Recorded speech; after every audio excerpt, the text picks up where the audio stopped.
Þá ætlum við að halda áfram í föstudagsþættinum og við erum að tala gullna hliðið en við ætlum að tala ýmislegt annað líka. Fengið hérna að forláta eftirhermu í settið, hvorki með raunum minna og hans frú. Nei, þeir bæði að leika í sýningunni og kannski bara byrjum þar. Þú ferð í fjölmörg hlutverk en þú... Bara eitt. Bara eitt. Og segið okkur frá þessu bara eina.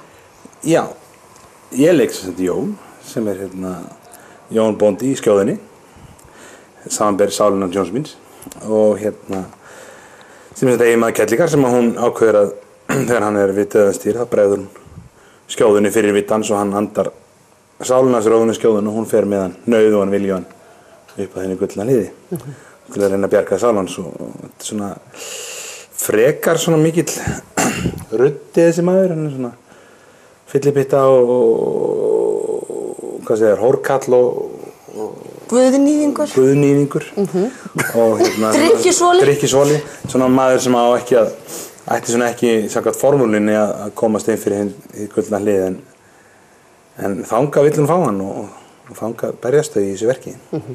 Þessi típa, var þetta, sko, voru fáar svona típar myndu telja að svona mikið af íslensku karlmenn hafi verið akkur þessi típa á þessu tíma? Ég held að Davíð sé aldrei mikið að deila í verkinu á svona íslenska kallföska, sko. Þú veist, hann kannski hefur alla kallana einhvern veginn í sér, þú veist, en þetta var held í mörgum svona í þessu harðneskjölulega lífi sem íslenskt bóndasamfélag var, skilur. Já, og Ég held að sé alveg til svona, bæði svona kvenn og kallföskar. Algjörlega. Og þó þessi verið sé bara góðæri, þá eru þeir bara... Já, þá er það bara öðru vísi, sko. En hann, Jón kannski samt hefur það að hann, þú veist, ég held að mikið af því sem að hans hegðun hafi verið svona orsökuð af fátækt og erfiðum kjörum, skilur. Hann er undirmálsmaður. Nefnum að það þarft að fara kannski þangað þegar þú ert að undirbúa fyrir hlutverki að ég er nú alveg góður kall. Já, ég veit ekki, ég er ekki alltaf saman því, sumir segja að maður þurfi alltaf að vita með góða í öllum personum. Mér finnst maður verið að skilja þá, segi ég, og svona minn skilningur á þessu lífi er bara, þetta lífið hefur leikið hann grátt og í staðan þess einhvern veginn að rísa upp svona sterkari, þá einhvern veginn bara fór hann með því, sko, og bara fór í svona handgeran svona anti-establishment feeling og bara drakk og dópaði að hugsa í illegum konu sína börn og stál og bara... Þetta er mjög ólíkt Hannesi. Og það var svona fyrir viku síðan eða eitthvað, bara þegar við komum inn í frumsýningaviku, þá allt í nátt því ég leika eiginlega oftast svona fólk sem er á móti Hannesi í leikritinu. Og ég mætti bara einhverjum manni á sviðinu sem bara á mánudaginn eitthvað sem ég var bara, hvað augur og horfa, það var bara orðinn annað kall, sko, og svo fór ég að spyrja Hannes, má ég segja þetta? Já, fór ég að spyrja Hannes hvernig hann væri að vinna, því maður veit ekki alltaf hvernig, þú veist, hvað það átt að byggja, og hann, og því bara líkamsbyggingu og einhvern veginn andlitið var bara allt öðruvísi, og segðu hvað, segðu hvað þú sagði. Ég man ekki. Þú sagði þú varst að hugsa að líkaminn væri órömbyggur. Já, hann er svona með, og andlitið var svona búldókundur. Hann er svona búldókundur. Og þá skildi ég að því ég hafði hort bara eitthvað, hvað? Hann bara svona, slopp í framan. Bara svo útskýrum þetta fyrir fólkinu heima, þá eru þið sambýlisfólk. Já, svona fyrir utan allt saman. Við erum með þess að trúlega sambýlisfólk. Já, heitbundin. Já, hérna, hér. En það hlýtur að vera samt svolítið sérstakt að vera par og einmitt að horfa á hann umbreytast í bara mann sem þú þekkir ekki. Ég verður rosa stolt, en þarna var ég alveg svona rosalega gerir þetta vel. En sko Aðalbjörg gerir þetta sko 7 sinnum í leikritinu. Já, hún umbreytist sífellt. Alveg sífellt og það eru þarna manneskjur sem ég bara kannast ekkert við. Sem betur fer. Það er þægilegt samt í sambandinu, þú veist, hún er þreyttur kannski eða eitthvað. Það kemur bara einhver, vertu þessi. En englakórinn, þau eru sko með miklar áhyggjur af því. Þau voru að frétta við værum par og þau eru með miklar áhyggjur af því að mér líði þetta alltaf illa og sé svolítið afbrýðisum af því að María og Hannes, Jón og Kelling eru náttúrulega svona alltaf saman. Við erum náttúrulega hjón í. En segðu okkur aðeins frá þínum hlutverkum. Ok. Ég leik Vilborgu Grasakonu, sem kemur. Ég leik Böður, ég leik Sýslumann, ég leik Frillu Jóns, fæ nú aðeins að kissa Hannes, og síðan leik ég svo leik ég Lyklapjötur og Móðurina og Vinkonu Kjallingar. Það er þessi upptalið. Já, ég taldi 8, en það kannski Þú umbreytist ansi oft. Já. mjög oft. En talandi umbreytingu, svo við förum aðeins út úr leikrituna þegar við erum búin að tala það núna í klukkutíma þessu þætti, sko. Við verðum að tala eitthvað annað. Ég hugsa það, því við varum síðist bara, það var eitthvað búin að tala allt þessu tengt. Já. En bara að því að það er janúar, þá þurfum við aðeins að koma við hjá Sigmundi Davíð. Já, einmitt, já. Er það í lagi? Já. Og 365 millum og auglýsingunni. Já. En þú náttúrulega slóst í gegn í áramótasköpunu. Takk, já. Og sérstaklega fyrir uppáhaldsatriðið. Já. Var það auðvelt? Já, það sem hann sveiflast á kúlunni. Það var mest að furða, sko. Nei, veistu hvað reyndar? Það var mjög... Þú í rauninni fetar í fótspor Miley Cyrus á undan Ásgeiri Trausta. Já, algjörlega. Hann er bara algjörlega helmið til mér. Og Jóhaug sko, þegar sem fólk segir erfitt, sko, það var ekki, mér finnst ekkert erfitt að koma nakið fram, en það var andskot erfitt að sveifla sér þessari kúlu. Með kúlunum? Já, þú veist, fyrst alveg þetta arrið þessari kúlunum, þannig að maður fór upp á kúlunum. Og síðan var þetta bara djöfusins puð, sko. En tók þetta... Þannig að þú tókst svona hattinn ofan fyrir Miley Cyrus eftir þetta? Ég fekk alveg aukna virðingu fyrir Miley Cyrus eftir þetta, sko. Ég hugsa samt að hún hefði verið á járnkúlu, en ekki spreyjaðri appelsínukúlu, þú veist svona bauju. Ég var spreyjaðri svona bauju einhverju. Þú veist svona bara silfurspreyja. Ég hugsa að það verið þægilega hjá henni, sko.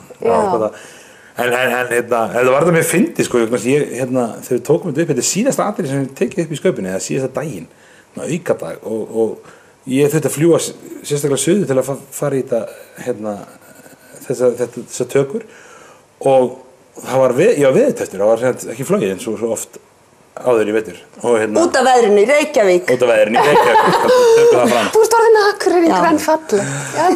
En allan og það var bara, ég hringi bara prófessor, þau bara bíða og svo er bara flói og því ég bara bíða, ég átti með þetta kl. 9 og svo bara kem ég suður klukkan eitthvað 2 og það var hlupum við og við tókum þetta atriði upp í, sko, ég held að það hefði verið 10 mínútur, kannski korter. Og samt sko þurfti að taka 2 skot upp aftur af því að klikkaði eitthvað kort í vélinni. En það tók enga stund, þannig að það er talað með erfitt að gera þetta, það var þetta bara 25 minútur, svo var ég bara búinn. Og ég ímynda mér að það sé næst í allir sem að mæta þér og hafa svona tækifæri eða áræðinni til þeir þurfa að ræða Sigmund við þig. Já, það er svona eitthvað, ekkert allir, en eitthvað svona öðru hverju. Ég las örugglega í blaðaviðtali að þið heilsist svona kumpánarlega fjarlæðinni þegar þið mætist út á götu. Við heilsumst alveg, sko. En þið hafið ekkert rætt þetta? Nei, ekki þannig. Mér fannst eins og það best í heimi kommentaðan Sigmundar eftir áramótaskaupið.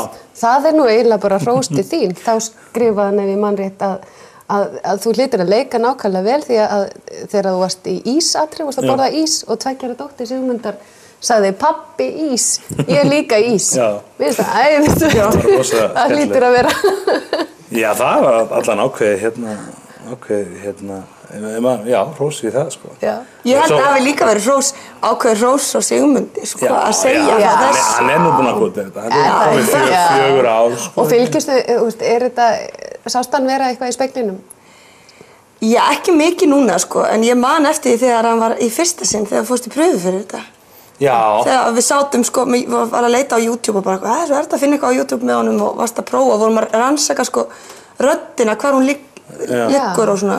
Hans var að prófa, já. Ég var náttúrulega alveg svona daldið, það var ég bara einn atvinnulaus leikari, sko, nýútskrifaður og bara fekk þetta tækifæri og það var boðið í pröfu, þannig að þá svona lámaði þetta yfir þessu, skilur. Já, en núna þá myndir ekkert undirbúa þig. Já, það er svona. Ég er þetta yfirleitt þegar ég er að hlusta kannski útvarpsfréttir og eitthvað í bíli eða eitthvað sem Davíð byrjar, þú veist, á svona reyni að koma þessu. En það lítur, þú ertu búin að vera í auglýsingunni fyrir 365 sem er náttúrulega búin að vera umdeildar sem Akureyringar og landsmenn eru brjálaðir yfir þetta tilboð. Ég tek fram, ég vissi það ekki. Já, við erum alveg mér. Kæru Akureyringar, ég vissi ekki að Akureyringar gæti ekki nýtt sér þetta tilboð. Nei. Þá er það bara afgreitt, þá þarf ekki að ræða það í bónus lengur. En ert þú að æfa einhverja alþingiskonu heima? Ég var alltaf að vona að Svandís Svavarsdóttir myndi gera meiri skandala og svona og ég með þess að bað hann það stundum. Að ég sá sko svona að það væri eitthvað sem eitthvað potential. Ég líktist henni eitthvað svona. Ekki nóg mikill. Hún bara hagaði sér alltaf vel, sko. Já. Vorum hún að gera eitthvað þess að kannski komist í saman í tökur? Já, Nei. En En við erum búin með tíma, við erum búin að tala gullanhliðið alveg í stanslausa klukkutíma, þannig að við erum búin að fá að vita allt held ég. Endurinn á leikritinu og byrjunin og allt. Já. Þeirðum aðeins englakórinn, við viljum ekki að tala hana því að það verður eitthvað að koma óvart. Já. Ekki sé frá englakórnum. Þau eru krútleg. Þau eru æðislega, þau syngja eins og englar. Og kór. Og algjört kór. Já. En takk fyrir komuna, við ætlum að leyfa ykkur að sleppa og komast í hlutverk. Þú ætlar að komast í 8 hlutverk, Sílsberg. Já, Þú bara 1. Þannig að við segjum bara takk fyrir okkur í dag og endilega að skella sér í leikhús hérna á Akureyri. Já, nýta sér það, að fara á gullnahliðið og það að vera með leikhús hérna heima í héraði er auðvitað ekki alveg sjálfsagt, svo maður komið byggð á pólitíkinni að og bara mæta og njóta. Takk fyrir okkur í dag. Takk.